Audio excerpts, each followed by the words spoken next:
അസ്സലാമു അലൈക്കും വറഹ്മത്തുള്ളാഹി വബറകാതുഹു. 7ാം ക്ലാസ്സിലെ ദുറൂസുൽ അഖായിദ് 11ാമത്തെ ചാപ്റ്റർ. ഇന്നല്ലാഹ ഇൻദഹു ഇൽമുസ്സാ, നിശ്ചയം അള്ളാഹുവിന് മാത്രമാണ് ഖിയാമത്ത് നാളിനെ കുറിച്ച് അറിയൂ. എന്നാണ് ഖിയാമത്ത് നാൾ, എപ്പോഴാണ് ഖിയാമത്ത് നാൾ എന്ന വിവരം അള്ളാഹുവിന് മാത്രമേ അറിയൂ. പാഠത്തിൽ പറയുന്നത് ഇഹലോകം പരലോകം. ഇഹലോകത്ത് നന്മ ചെയ്ത കാര്യങ്ങൾ പരലോകത്ത് പ്രതിഫലം ലഭിക്കുന്നു. കൊള്ളയും കൊലയും നടത്തുന്നവർ രക്ഷപ്പെടുന്നു. നന്മ ചെയ്യുന്നവരിൽ ചിലർ കഷ്ടപ്പെട്ട് ജീവിക്കുന്നു. ഇതാണ് ഇഹലോകത്തിന്റെ സ്ഥിതി. എന്നാൽ പരലോകത്ത് നേരെ മറിച്ചാണ്. സമ്പൂർണ്ണ നീതി നടപ്പാക്കുന്ന ലോകമാണ്. കുറ്റവാളി കുറ്റത്തിനനുസരിച്ച് ശിക്ഷിക്കപ്പെടുന്ന ലോകം. നന്മ ചെയ്തവന് നന്മയുടെ തോതനുസരിച്ച് പ്രതിഫലം ലഭിക്കുന്ന ലോകം, അതാണ് പരലോകം. അപ്പൊ അതാണ് ഇഹലോകവും പരലോകവും തമ്മിലുള്ള വ്യത്യാസം. മുഅ്മിനായ നമ്മുടെ ലക്ഷ്യം ശാശ്വതമായ സുഖമാണ്, അഥവാ സ്വർഗീയ ലോകമാണ് നമ്മുടെ ലക്ഷ്യം. അല്ലാഹു തആല നമ്മെ സ്വർഗീയ അവകാശികളിൽ ഉൾപ്പെടുത്തി അനുഗ്രഹിക്കട്ടെ. നോക്കൂ, പടം വായിക്കാം. ലോകത്ത് ധനികരും ദരിദ്രരുമുണ്ട്.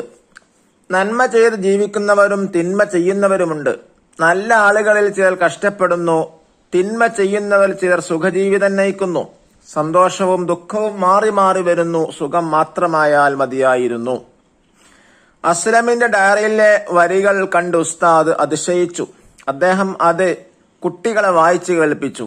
നല്ല ആശയം. എല്ലാവരും പറഞ്ഞു, നമുക്ക് ഇന്ന് ഇത് ചർച്ച ചെയ്യാം. ലോകത്തിന്റെ തുടക്കം മുതൽ സുഖവും ദുഃഖവും മാറി വരുന്നു. സുഖം മാത്രം ലഭിക്കാൻ മനുഷ്യന്റെ പ്രകൃതി കൊതിക്കുന്നു. എന്നാൽ അത് ലഭിക്കുന്നുമില്ല. നബിമാരുടെയും ഔലിയാക്കളുടെയുമെല്ലാം ജീവിത സുഖ ദുഃഖം സമ്മിശ്രമായിരുന്നു. രാജാക്കളും പ്രജകളും പണക്കാരും പാവപ്പെട്ടവരും ജിന്നുകളും ജന്തുക്കളുമെല്ലാം കഷ്ടപ്പാടുകൾ അനുഭവിക്കുന്നു. കൊള്ളയും കൊലയും നടത്തുന്നവർ ശിക്ഷിക്കപ്പെടാതെ രക്ഷപ്പെടുന്നു. നന്മ ചെയ്യുന്നവർ ചിലർ കഷ്ടപ്പെട്ട് ജീവിക്കുന്നു. ഇഹലോകം ഇങ്ങനെയാണ്. ഇതിങ്ങനെ തന്നെ തുടരും. ഈ അവസ്ഥ ശാശ്വത സുഖം ലഭിക്കുന്ന ലോകത്ത് ആവശ്യപ്പെടുന്നു. ഒരു ലോകത്തെ ആവശ്യപ്പെടുന്നു. സമ്പൂർണ്ണ നീതി നടപ്പാക്കുന്ന ലോകം. കുറ്റവാളി കുറ്റത്തിനനുസരിച്ച് ശിക്ഷിക്കപ്പെടുന്ന ലോകം. നന്മ ചെയ്തവന് നന്മയുടെ തോതനുസരിച്ച് പ്രതിഫലം ലഭിക്കുന്ന ലോകം. ആ ലോകമാണ് പരലോകം. അന്ത്യദിനത്തോടെ തുടങ്ങുന്നു. പ്രപഞ്ചം നിരന്തര മാറ്റങ്ങൾക്ക് വിധേയമായി കൊണ്ടിരിക്കുന്നു. ഇവിടെയുള്ള വിഭവങ്ങൾ തീർന്നുകൊണ്ടിരിക്കുന്നു. കാലാവസ്ഥ വ്യതിയാനം പല ജീവികളുടെയും നാശത്തിനും മനുഷ്യ ജീവിതം ക്ലേശകരമാക്കാനും ഇടയാക്കി.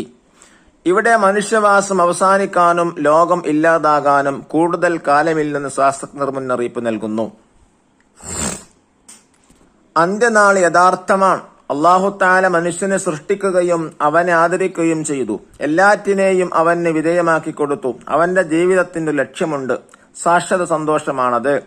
നരകത്തിൽ നിന്നുള്ള മോചനം, സ്വർഗവാസവും അവന് ലഭിക്കുക പരലോകത്താണ്. അന്ത്യനാൾ എപ്പോഴാണ് സംഭവിക്കുക എന്ന് അല്ലാഹു തആലക്ക് മാത്രമേ അറിയൂ. ഖുർആൻ പറയുന്നു, ഇന്നല്ലാഹ ഇൻദഹു ഇൽമുസ്സാ. അന്ത്യനാൾ എപ്പോഴാണ് സംഭവിക്കുന്നത് അല്ലാഹു തആലക്ക് മാത്രമേ അറിയൂ എന്നാണ് അർത്ഥം. എന്നാൽ അതിനു മുമ്പ് ചില അടയാളങ്ങൾ ദൃശ്യമാകുമെന്ന് നബി സല്ലല്ലാഹു അലൈഹി വസല്ലം പറഞ്ഞിട്ടുണ്ട്. അന്ത്യനാളിന്റെ അടയാളങ്ങൾ രണ്ടിനമാണ്. ചെറിയ അടയാളങ്ങളും വലിയ അടയാളങ്ങളും. സമയം ചുരുങ്ങുക, വിശ്വസ്ത നഷ്ടപ്പെടുക, വ്യഭിചാരം കൂടുക, പലിശ വ്യാപിക്കുക, കള്ളുകുടി വർദ്ധിക്കുക, മക്കൾ മാതാപിതാക്കളെ ഉപദ്രവിക്കുന്നത് കൂടുക, കൊലപാതകം അധികമാവുക, സ്ത്രീകൾ നഗ്നത മറക്കാതെ പുറത്തിറങ്ങുക, ദരിദ്രർ കെട്ടിട നിർമ്മാണത്തിൽ മത്സരിക്കുക, സമുദായത്തിലെ പിൽക്കാലക്കാർ മുൻഗാമികൾ ശപിക്കുക തുടങ്ങിയവ ചെറിയ അടയാളങ്ങളിൽപ്പെട്ടതാണ്. ഇവയെല്ലാം ഇന്ന് പേർന്നുകൊണ്ടിരിക്കുന്നു. ഇനി നമുക്ക് പ്രതിഭാത്ത് വായിക്കാം. 1 നുജീബു. ഒന്നാമത്തെ ആക്ടിവിറ്റി ഉത്തരമെഴുതാം. 1, മനുഷ്യന്റെ പ്രകൃതി എന്തിനാണ് കൊതിക്കുന്നത്? ഉത്തരം, സുഖമാത്രം ലഭിക്കാൻ. രണ്ടാമത്തെ ചോദ്യം, നബിമാരുടെയും ഔലിയാക്കളുടെയും ജീവിതാവസ്ഥ എങ്ങനെയുള്ളതായിരുന്നു? സുഖദുഃഖ സമ്മിശ്രമായിരുന്നു. മൂന്നാമത്തെ ചോദ്യം, ഇഹലോകത്തെ അവസ്ഥ എന്തിനാവശ്യപ്പെടുന്നു? ശാശ്വത സുഖം ലഭിക്കുന്ന ഒരു ലോകത്ത് ആവശ്യപ്പെടുന്നു. നാലാമത്തെ ചോദ്യം, കാലാവസ്ഥാ വ്യതിയാനം ഇടയാക്കി എന്തിനെല്ലാം? പല ജീവികളുടെയും നാശത്തിനും മനുഷ്യജീവിതം ക്ലേശകരമാക്കാനും ഇടയാക്കി. അഞ്ചാമത്തെ ചോദ്യം, ഭൂമിയെക്കുറിച്ച് ശാസ്ത്രജ്ഞർ മുന്നറിയിപ്പ് നൽകുന്നു എന്ത്? മനുഷ്യവാസം അവസാനിക്കാനും ലോകം ഇല്ലാതാകാനും കൂടുതൽ കാലമില്ലെന്ന്. 4ാമത്തെ ചോദ്യം, മനുഷ്യ ജീവിതത്തിന്റെ ലക്ഷ്യമെന്ത്?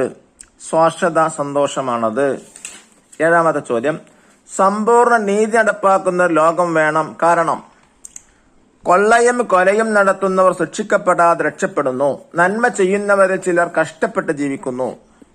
2ാമത്തെ ആക്ടിവിറ്റി തഖ്സീസ്. 1. അന്ത്യനാൾ എന്ന വിഷയത്തിൽ സുന്നി പണ്ഡിതരുടെ മതപ്രഭാഷണം കേട്ട് ഉപന്യാസം തയ്യാറാക്കുക. സജീവവും ചലനാത്മകവുമായ ഈ ലോകം മുഴുവൻ ഒരു നാൾ അവസാനിക്കും. ഇവിടെ വസിക്കുന്ന മുഴുവൻ ജീവജാലങ്ങളും നശിക്കും. സൃഷ്ടാവായ അള്ളാഹുവിന്റെ തിരുമുഖം ഒഴികെ ഒന്നും അവശേഷിക്കുകയില്ല എന്ന് ഖുർആൻ മാക്കുന്നു. തുടർന്ന് പുതിയൊരു ലോകത്തേക്ക് എല്ലാവരെയും ഒരുമിച്ച് കൂട്ടും. കാഹളത്തിൽ ആദ്യതവണ ഓതുന്നതോടുകൂടി എല്ലാം നശിക്കും. നേരത്തെ മരണമടഞ്ഞിട്ടില്ലാത്തവരെല്ലാം ഇതോടെ മരിക്കും. അള്ളാഹു പറയുന്നു, കാഹളത്തിൽ ഊതപ്പെടും. അപ്പോൾ ആകാശങ്ങളിലുള്ളവരും ഭൂമിയിലുള്ളവരും ചലനമറ്റവരായി തീരും, അള്ളാഹു ഉദ്ദേശിച്ചവരൊഴികെ. 1ാമത്തെ ഊത്തിനെ കുറിച്ച് പരാമർശിച്ച ശേഷം ഖുർആൻ പറയുന്നു, പിന്നീട് അതിൽ അഥവാ കാഹളത്തിൽ മറ്റൊരിക്കൽ ഊതപ്പെടും. അപ്പോഴേത് അവർ എഴുന്നേറ്റ് നോക്കുന്നു. 2ാമത്തെ ഊത്തോടെ എല്ലാവരും കബറുകളിൽ നിന്ന് പുറത്തു വരുന്നു. അള്ളാഹു പറയുന്നു, കാഹളത്തിൽ ഊതപ്പെടും. അപ്പോൾ അവർ കബറുകളിൽ നിന്ന് അവരുടെ രക്ഷിതാവിലേക്ക് കുതിച്ചു ചെല്ലും. 2ാമത്തത്, അന്ത്യനാളിന്റെ ചെറിയ അടയാളങ്ങൾ എന്ന വിഷയത്തിൽ കുറിപ്പ് തയ്യാറാക്കുക.